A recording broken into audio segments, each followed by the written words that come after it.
Josh Kanter, founder and chairman of the board for Alliance for a Better Utah. Thank you so much for being part of Three Questions. Thank you for having me.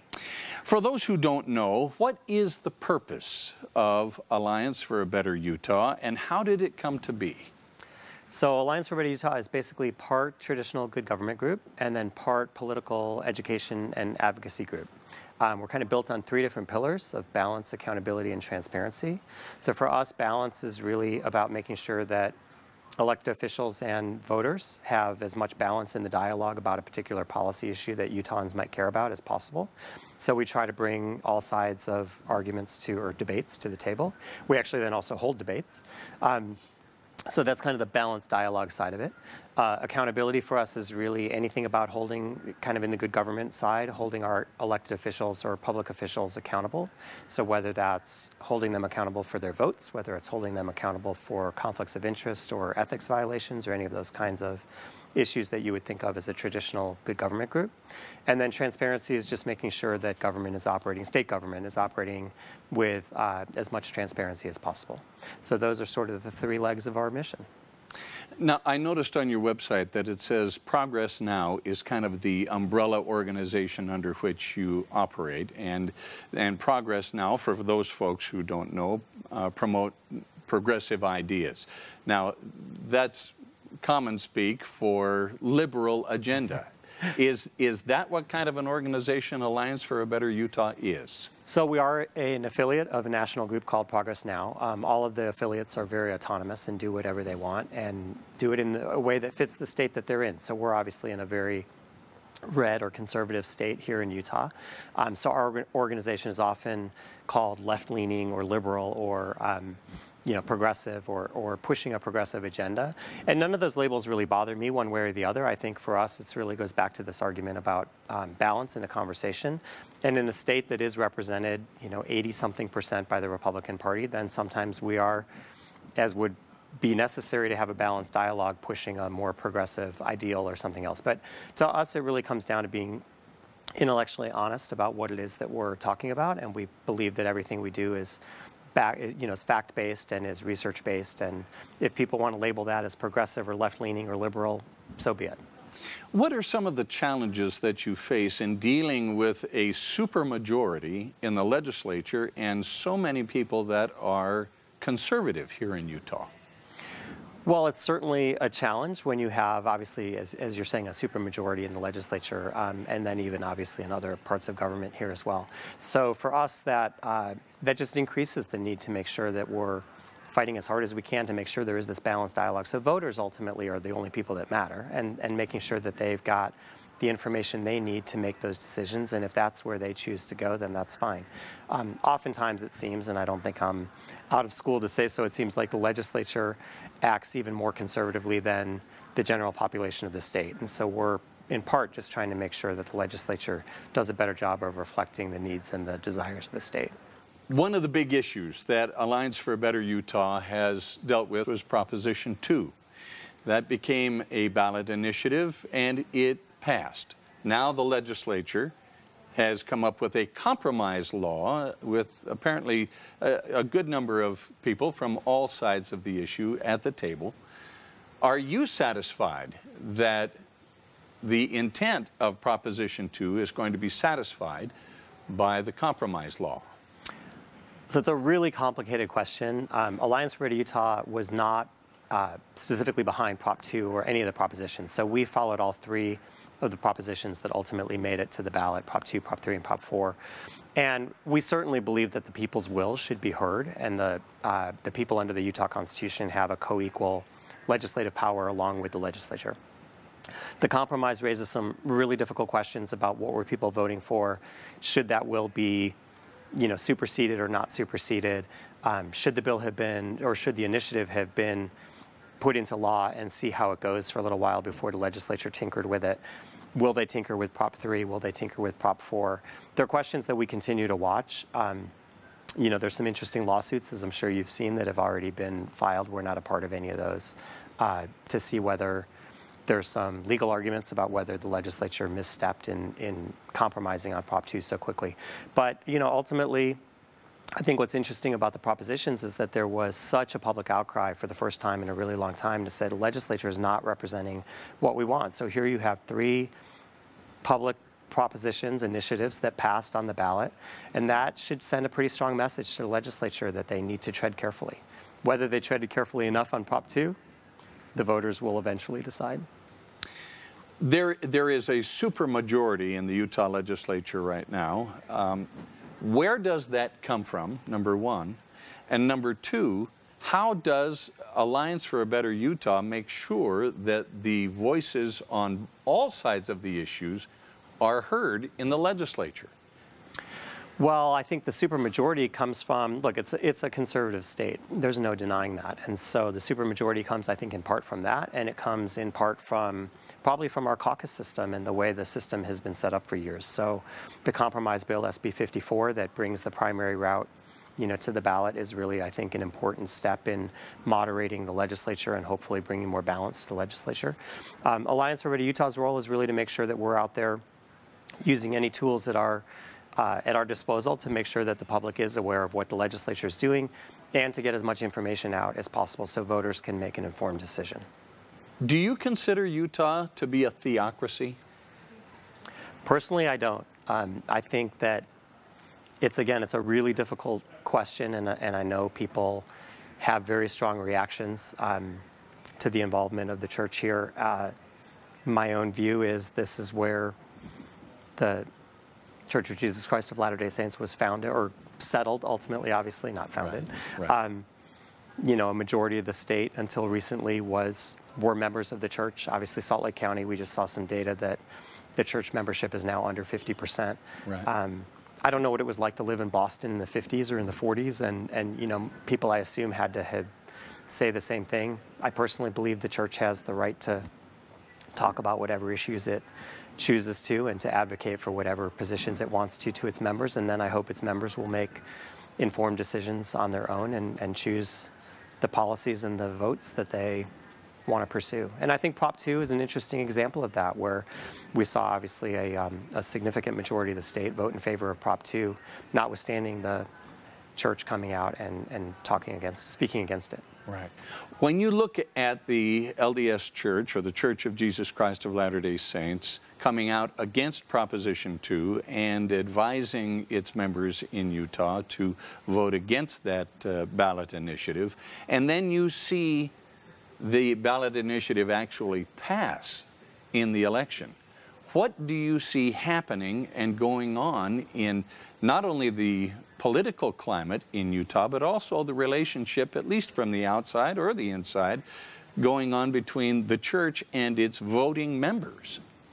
Well, I think it's a really interesting question. I suspect if you ask 10 people, you get 10 different answers, and I'm not sure I'm qualified to really answer it. I think that, I'm not a member of the Church of Jesus Christ of Latter-day Saints, and so, for me, it's strictly as an outsider and having observed this relationship over the last 17 or 18 years that I've been here in the state.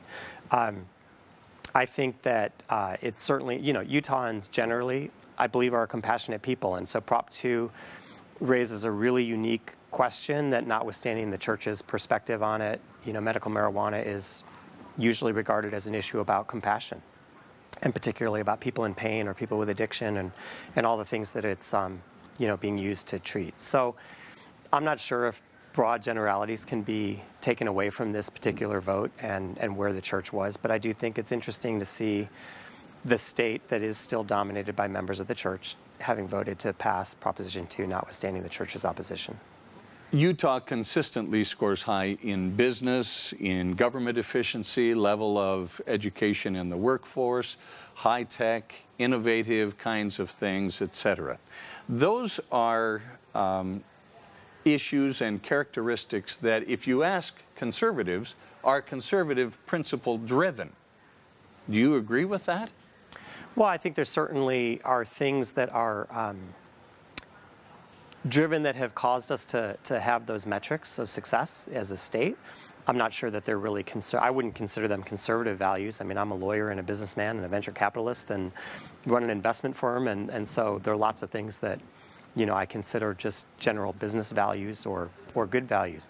Some of those I think we have to offset and then really discuss where does this where does this all balance out and come out when you look at our inversion last week or this current week already coming back, when you look at companies that land in Utah and say, take me back to the airport because of the inversion, when you look at our per pupil spending on education. So yeah, we've done great in a lot of different areas, and we can do better in lots of other areas, and whether those are conservative or not values, they're values that all have to be brought together, I think, and come up with the best mix we can. So where do the conservative and the more progressive values intersect when it comes to a successful state, a successfully run state, and businesses that are attracted to the environment that Utah has?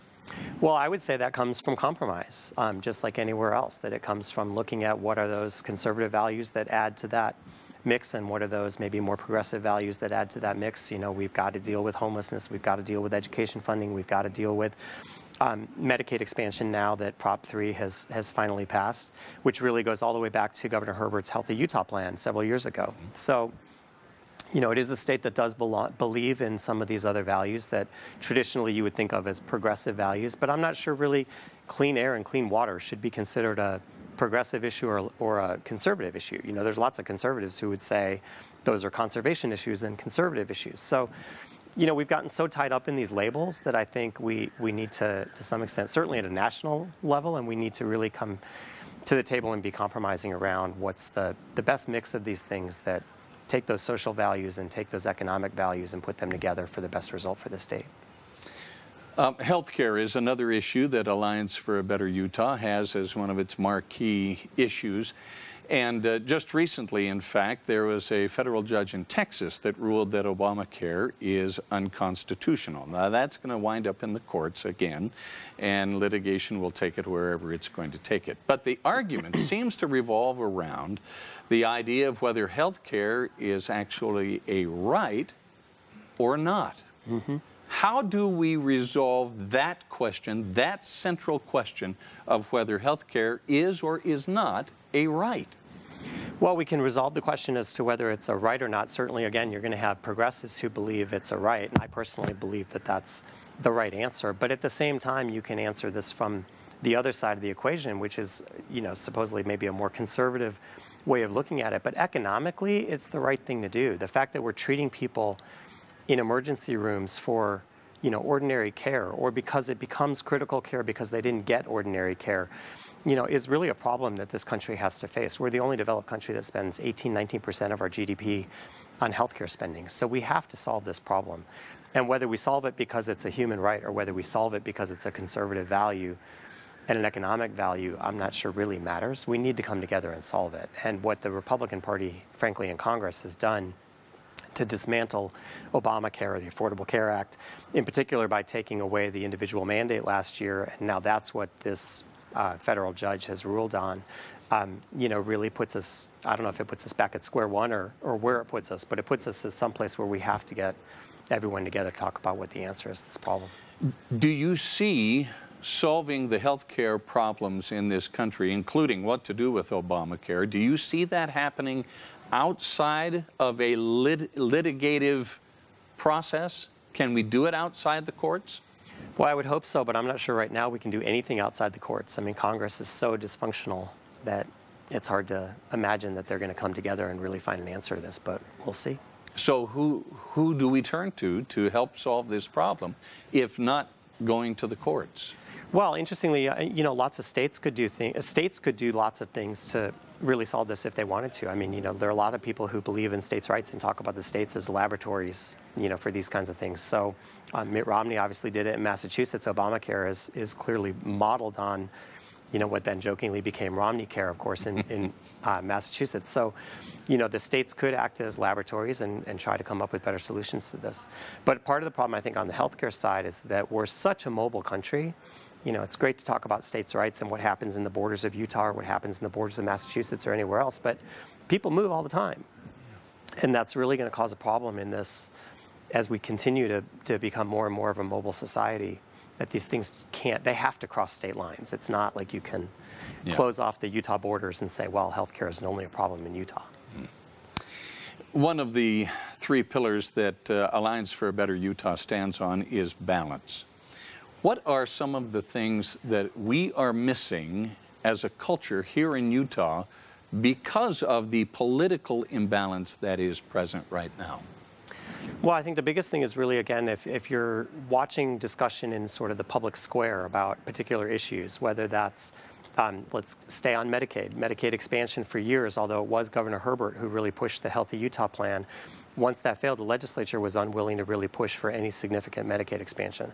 So Alliance for Better Utah, I think, provided a valuable and needed voice to really push and say, wait a second, there's a whole other conversation that we have to have about Medicaid expansion and making sure that people are informed about that. What are the economics? Who's being hurt by the failure to expand Medicaid? And so we'll participate in those kinds of conversations. So I think there are all kinds of policy discussions that, because the state is dominated by a legislature that is so conservative, that it's often, the talking points are often just being repeated and you're not hearing kind of a full debate of the issue. And so our biggest goal is to make sure there's that full, robust debate, and then again, let the legislature or the voters decide where it should come out. The environment is another big issue that Alliance for a Better Utah has paid attention to. Just recently, we heard of the stepping down of Interior Secretary Ryan Zinke, who played a big role in what has happened down with Bears Ears and Grand Staircase Escalante National Monuments. Do you see that as a positive step, him stepping down? Well, I'm not a personal fan of Mr. Zinke, so yes, I think it's a positive step. I think he was a very polarizing figure. He played well to the ultra-conservative branch of some of our folks here in the state who wanted to see the shrinking of those monuments. And I understand that there needed to be a robust debate about that.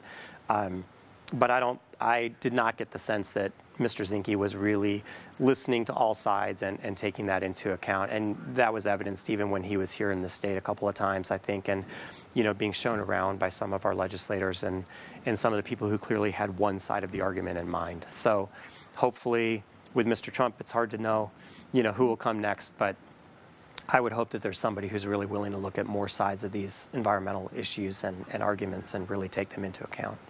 Alliance for a Better Utah has a broad spectrum of issues it pays attention to. Next year, the year after that, where do you anticipate the attention of your organization being focused? Well, we really have always focused on, we have a little catchphrase sometimes I use of being the voice where there isn't one and amplifying voices where there are existing voices. And so I think for us, it's always looking at what are the issues that Utahns care about or should care about. And I can't predict where those are going to be in the future. Right now, we're very, very focused. We've actually set up a whole thing called Prop Watch, which is really dedicated to watching the propositions and seeing what the legislature does with them. Obviously seeing where Medicaid expansion goes, where education funding goes, where our air quality goes, many of these things that have been on the table for a long time. But where those issues are, 2 years from now, 3 years from now, I think that depends a lot on what the legislature does and where Utahns want to see that time spent. Well, Josh Kanter, founder and chairman of the board of Alliance for a Better Utah, thank you so much for being part of 3 Questions. Thank you for having me.